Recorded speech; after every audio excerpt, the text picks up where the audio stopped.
Здравейте, приятели! Привет от майстор Дражев.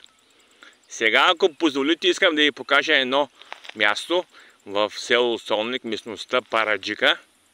Отлично място. Има лека денивелация около, или по-точно 16 градуса. Изложението е югоизточно и югозападно. Близо се до овчарника.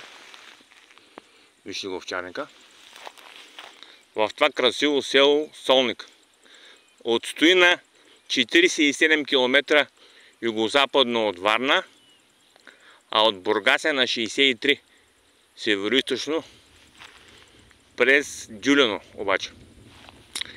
Климатът е умерено континентален. Релефът е равнинно хълмист.